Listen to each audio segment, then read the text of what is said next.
Ever heard the story of Hachiko, a Japanese Akita dog who waited for his deceased owner to arrive? He kept waiting at Tokyo's Shibuya train station every day for 9 years, until he too passed away. The bond between a man and his dog is a powerful one.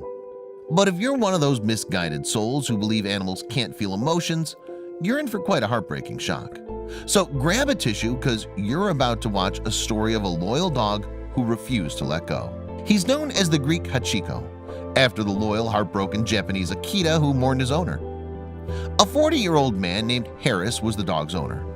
Unfortunately, he collided with a cement mixer on the Old Ring Road to the river Avinos on November 9, 2017. Sadly, his brother had met a similar end a few years earlier. But this modern-day Hachiko was not exactly ready to accept that his owner was gone for good.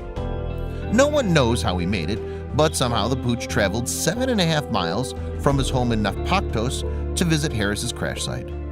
And he refuses to leave the area, no matter how hard anyone tries.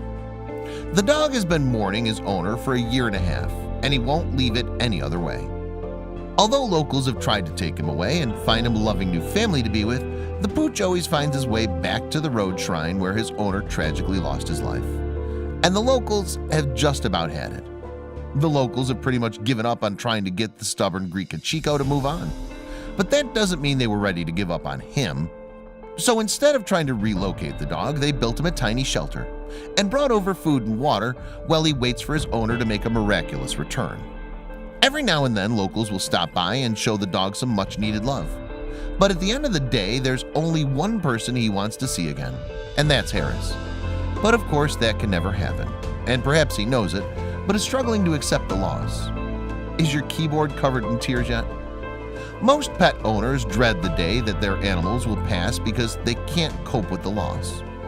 It seems dogs also have a tough time dealing with the stages of grief. If only humans had some of the love and loyalty that dogs provide, the world would be a much better place. Thankfully, the locals are looking after him and keeping him comfortable. It's obvious that Harris and this pooch were simply destined to have a long and fruitful friendship, but their time together was sadly cut short. In the wake of the terrible loss, there's this pooch all alone with the memory of his owner. It's obvious we haven't begun to understand the range of emotions of animals, but maybe we could learn a few things from them.